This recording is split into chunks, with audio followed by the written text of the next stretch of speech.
Hello नमस्कार दोस्तों, मैं संदीप कुमार अपने YouTube चैनल यूनिक मंत्रा में आप सबका स्वागत करता हूं।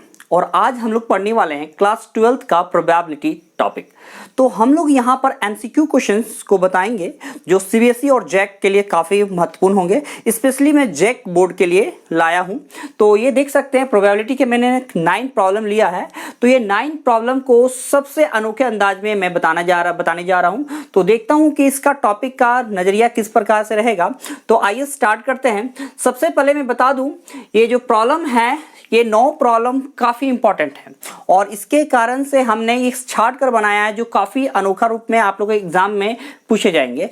तो चलिए स्टार्ट करते हैं। पहला क्वेश्चन क्या कह रहा है, if A and B are event such that PA 0.4 and PB 0.8 and PB by A 0.6। क्या कह रहा है, दो इवेंट दिया है A और B।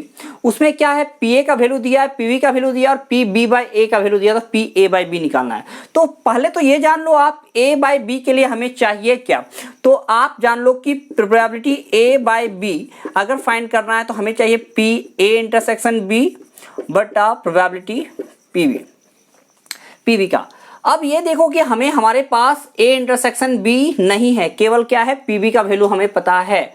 तो A इंटरसेक्शन B कैसे निकाला है। दूसरा ये देख लीजिए, प्रोबेबिलिटी B बाई A दिया है, यानी इसका एक फॉर्मूला होता है। क्या होता है भाई, तो probability B by A equal to लिख सकते हैं प्रोबेबिलिटी B इंटरसेक्शन A बटा प्रोबेबिलिटी A। अब इसके मदद से B बाई A का वैल्यू तो आपके पास क्या दिया हुआ है, B बाई A का 0.6 और ये हमारा है B बाई A तो दिया नहीं है तो रहने दीजिए आप उसको। B इंटरसेक्शन A और PA का वैल्यू क्या दिया हुआ है, PA का 0.4। अगर मैं सॉल्व करूं तो आप देख सकते हो probability B intersection A equal to क्या निकल जाएगा, मल्टीप्लाई कर दीजिए 6 × 24 यानी 0.24। अब आप ये देखो जो B इंटरसेक्शन A है और A इंटरसेक्शन B दोनों क्या सेम है। तो मैं B इंटरसेक्शन A का वैल्यू में यहाँ पर चाहिए हमें, तो सेम हम यहाँ लिख सकते हैं A इंटरसेक्शन B का वैल्यू क्या 0.24 और PV का वैल्यू, तो PV का वैल्यू हमारे पास दिया 0.8। तो आप इस तरीके से आप डिवाइड कर दो तो हमारे पास क्या आ जाएगा, आप डिवाइड करने के बाद 8 × 24 यानी 0.3 का ऑप्शन कहाँ मिल रहा है, तो ऑप्शन नंबर बी। तो ये हमारा हो गया पहला आंसर। नेक्स्ट आइए क्वेश्चन नंबर सेकंड।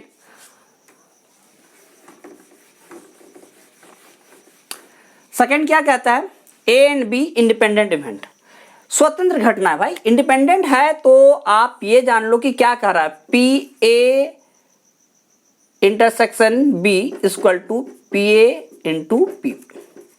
कोई अगर इंडिपेंडेंट इवेंट है इसका अर्थ हो गया कि PA intersection B equal to PA into PB। तो हमें क्या फाइंड करने का रहा, अच्छा PA0 बाई B0 का वैल्यू चाहिए। तो चलिए देखते हैं PA0 बाई B0 का वैल्यू क्या होना चाहिए।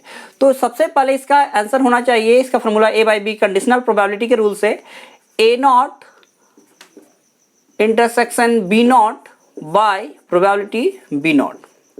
अब मैं क्या करता हूं, इस नॉट को हटाने के लिए एक फॉर्मूला है, क्या यूनियन करके आप चेंज कर दीजिए, A यूनियन B का पूरा का नॉट लगा दीजिए, है ना।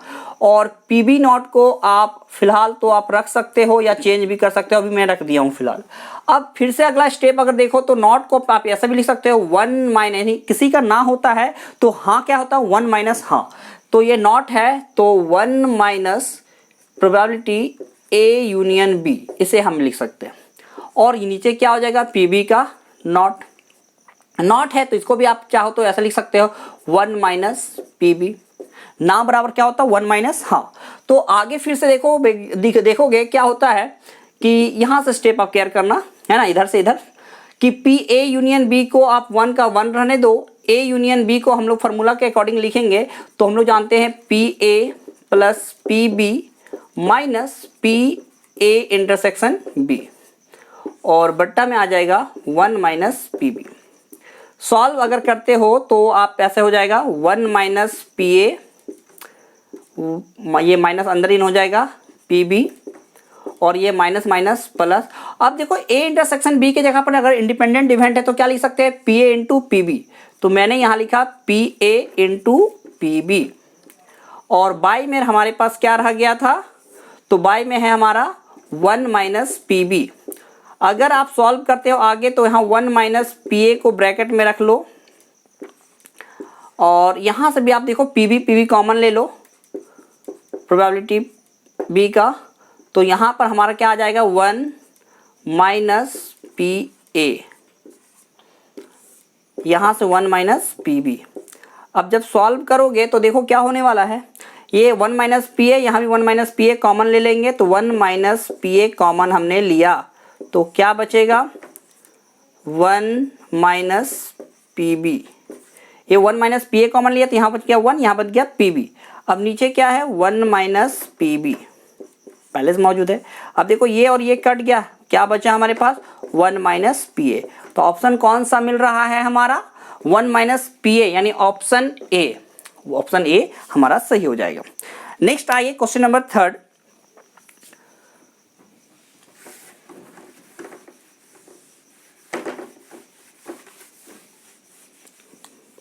क्वेश्चन 3 क्या कह रहा है, पी ए का वैल्यू दिया है, पीवी का वैल्यू दिया है, तो पी ए बाई बी चाहिए। चलिए ठीक है, तो प्रोबेबिलिटी ए बाई बी का वैल्यू क्या होगा, तो probability A intersection B by probability B. अब हमारे पास किसका वैल्यू दिया है, बी का वैल्यू दिया है और ए इंटरसेक्शन बी का वैल्यू पता नहीं है, तो किसका वैल्यू कितना दिया है 0। अगर मैं किसी चीज को 0 से डिवाइड करूं तो क्या वो नॉट डिफाइंड आंसर आएगा, तो ऑप्शन क्या हो रहा है, होने वाला है ऑप्शन नंबर सी। तो ये हो जाएगा ऑप्शन सी।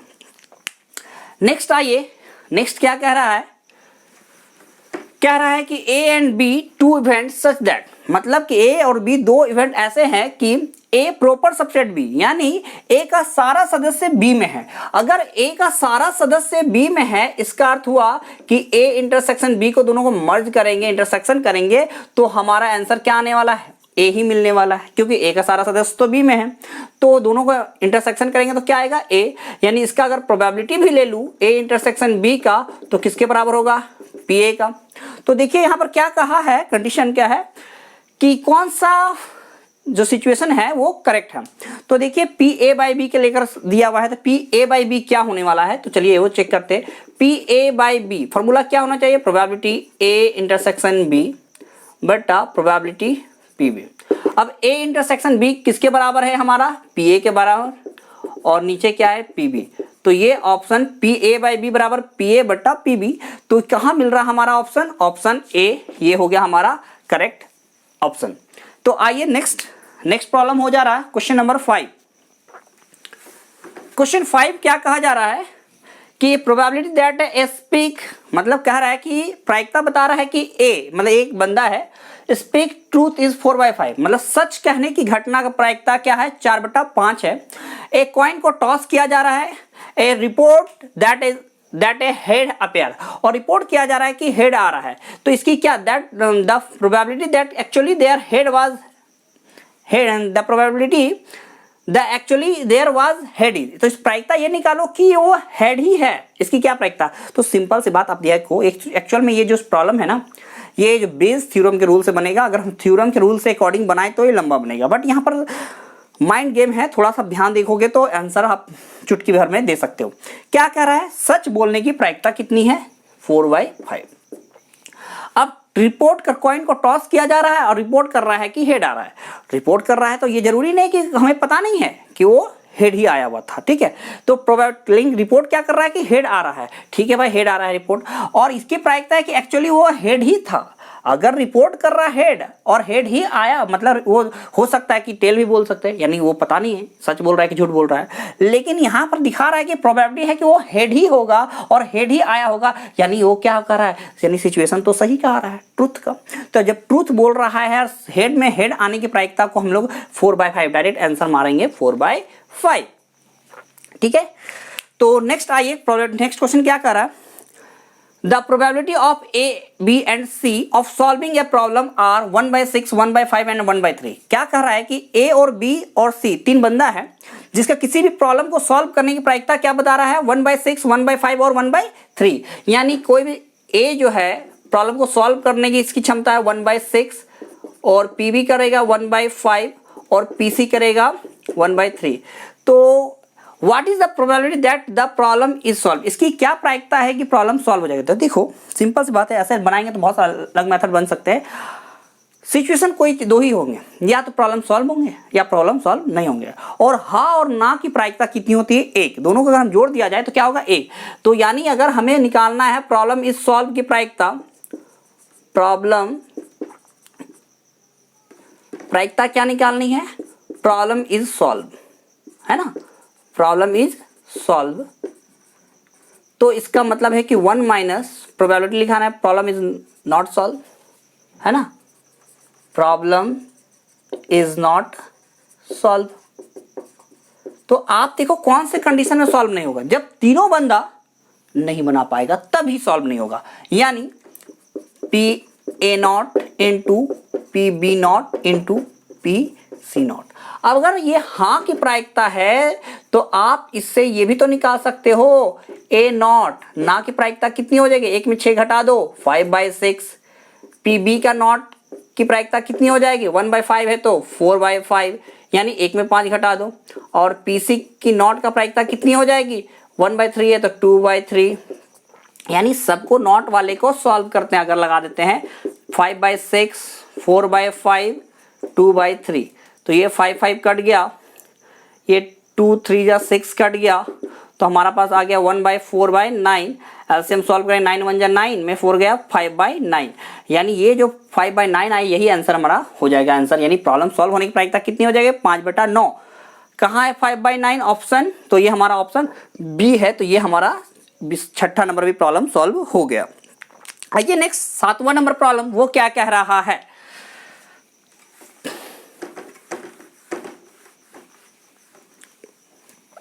सातवां कह रहा है 2 इवेंट्स ए एंड बी, दो एक इवेंट्स दिया है जो इंडिपेंडेंट है, स्वतंत्र घटना है। अगर मैं बार बार बोल रहा हूं एक ही बात कि अगर कोई इंडिपेंडेंट इवेंट है यानी P A into P B दोनों को मल्टीप्लाई करूंगा तो पी ए इंटरसेक्शन बी के इक्वल हो जाएगा। ये इंडिपेंडेंट रूल का कॉन्सेप्ट है। तो यहां कह रहा है कि कौन सा कंडीशन फॉलो करेगा, स्वतंत्र घटना है तो बोलता है A and B are mutually exclusive, यानी ए और बी दोनों अपवर्जी है। अपवर्जी मतलब एक दूसरे से जुदा अलग है, भाई स्वतंत्र है, इसका मतलब ये थोड़ी क्या दोनों एक दूसरे से अलग है, ये यानी ये ऑप्शन तो होगा नहीं। फिर कह रहा है ए नॉट और इंटरसेक्शन बी नॉट का वैल्यू इतना बराबर, ट्राई करके देखता हूं मैं ये सही है या नहीं। P A not intersection B not का मान पूछ रहा है ना, तो चलिए इसको सॉल्व करते हैं। इसको हम लोग लिख सकते हैं प्रोबेबिलिटी ए यूनियन बी का पूरा का नॉट लगा सकते हैं, अगर नॉट है तो 1 minus P A union B लगा सकते हैं। और अगर 1 माइनस ऐसा है तो मैं फिर से यहाँ ए यूनियन बी का वैल्यू मैं पुट कर सकता हूँ, P A plus P B minus P A intersection B. अगर ये माइनस को अंदर कर दूं तो होने वाला है 1 minus P A P B plus A intersection B. अब देखो भाई ये ए इंटरसेक्शन बी जो दिया हुआ है, आप यहाँ पर ए इंटरसेक्शन बी के जगह पर क्या यूज कर सकते हो, P A into P B. तो यहाँ मैंने कर दिया P A into P B. जब मैं ये वैल्यू पुट किया तो नजर आया, अरे वाह 1 माइनस पी ए यहाँ से दिख गया। यहाँ देखिए पी बी दोनों में है तो यहाँ से मैंने कॉमन ले लिया पी बी को, तो क्या बच गया, यहाँ पर बच गया 1 और यहाँ माइनस कॉमन ले लिया तो प्लस बन जाएगा माइनस में पी ए। अब यहाँ पर देखिए 1 माइनस पी ए 1 माइनस पी ए ये हो जाएगा हमारा कॉमन, ठीक है, तो बचेगा 1 माइनस पी बी। क्या ये हमारा ऑप्शन दिया हुआ है का इसमें आंसर, तो ये देखिए क्या है 1 probability A not intersection B not का वैल्यू क्या दिया 1 minus P A into 1 minus P B. हाँ बिल्कुल ये सही है, मैंने सॉल्व किया तो इतना आ गया है, तो यही ऑप्शन होने वाला है, ऑप्शन नंबर बी। अब आ जाइए नेक्स्ट क्वेश्चन नंबर 8। ये 8वां नंबर प्रॉब्लम क्या कह रहा है भाई, तो 8वां कह रहा है if A and B event such that P A by B equal to P B by A, यानी कह रहा है probability A by B equal to probability B by A. तो कौन सा कॉन्सेप्ट इसमें सही है, तो सबसे पहले यही ट्राई कर लेते हैं हम लोग। ए बाई बी है तो इसका वैल्यू होने वाला है A intersection B by P B, यहाँ होना है probability B intersection A by P A. Actual में जो A इंटरसेक्शन B कहिए या B इंटरसेक्शन A कहिए, कोई फर्क पड़ने वाला नहीं। तो ये और ये क्या हो जाएगा, कट जाएगा। तो यहाँ पर आ जा रहा है 1 माइनस PB, तो वहाँ पर 1 बाई PA। अगर 1 बाय है तो यानी उसका अपोजिट भी इक्वल होंगे, यानी PB इक्वल टू PA या तो PA इक्वल टू PB। क्या ये ऑप्शन है हमारा? तो PA equal to PB option number D सही, परफेक्ट है। आइए नेक्स्ट क्या कहा जा रहा है, क्वेश्चन नंबर 9। क्वेश्चन 9 क्या कह रहा है कि the probability of obtaining an even prime number each die when a pair of dice is roll is. अगर किसी एक जोड़ा पासे को हम लोग उछालते हैं भाई, तो टोटल कंडीशन क्या आएगा? तो टोटल कंडीशन आने वाले हैं हमारे पास NS जो होने वाला है 36, है ना। दो जोड़ा पासा को अगर फेंकेंगे डाइस को तो कितना आने वाला है 36 कंडीशन। तो कह रहा है ये दोनों में इवन प्राइम नंबर होना है। अच्छा, इवन नंबर और प्राइम नंबर के, इवन तो हो गई सम संख्या और प्राइम हो गया अभाज्य। सम भी होनी चाहिए और अभाज्य भी। तो सम अभाज्य मात्र केवल 2 ही जो है वही तो है, प्राइम भी है और इवन नंबर भी है दोनों। तो दोनों में आपका 2 आना चाहिए, यानी इसमें पहला में दोनों में प्राइम इवन प्राइम आना चाहिए, यानी 2, अगला में भी 2 होना चाहिए और दूसरा तो है नहीं। यानी पूरा 36 सिचुएशन में 2 कितना बार आएगा? सिंगल बार, है ना। यानी अगर ई इवेंट है हमारा 2,2, तो इसी का प्रायिकता निकालने कह रहा है ना भाई। तो इसकी संख्या कितनी हो गई? ये तो एक ही है कंडीशन है। तो P इक्वल टू हो जाएगा NE बाई NS, यानी 1/36। ऑप्शन नंबर कौन सा? तो ऑप्शन नंबर डी। तो इस तरीके से हमने आज प्रोबेबिलिटी के जो 9 इंपॉर्टेंट प्रॉब्लम थे MCQ वो हमने बताया, और उम्मीद है कि अगर आप इतना बना लेते हो तो MCQ के जो प्रोबेबिलिटी में 5 क्वेश्चन पूछे जा रहे हैं वो आपसे 100% बनेगा। और धन्यवाद। मैं कोशिश करूंगा, उम्मीद करूंगा कि आप सबसे ये सवाल समझ आया होगा और एग्जाम में भी आप अच्छे स्कोर करेंगे। धन्यवाद।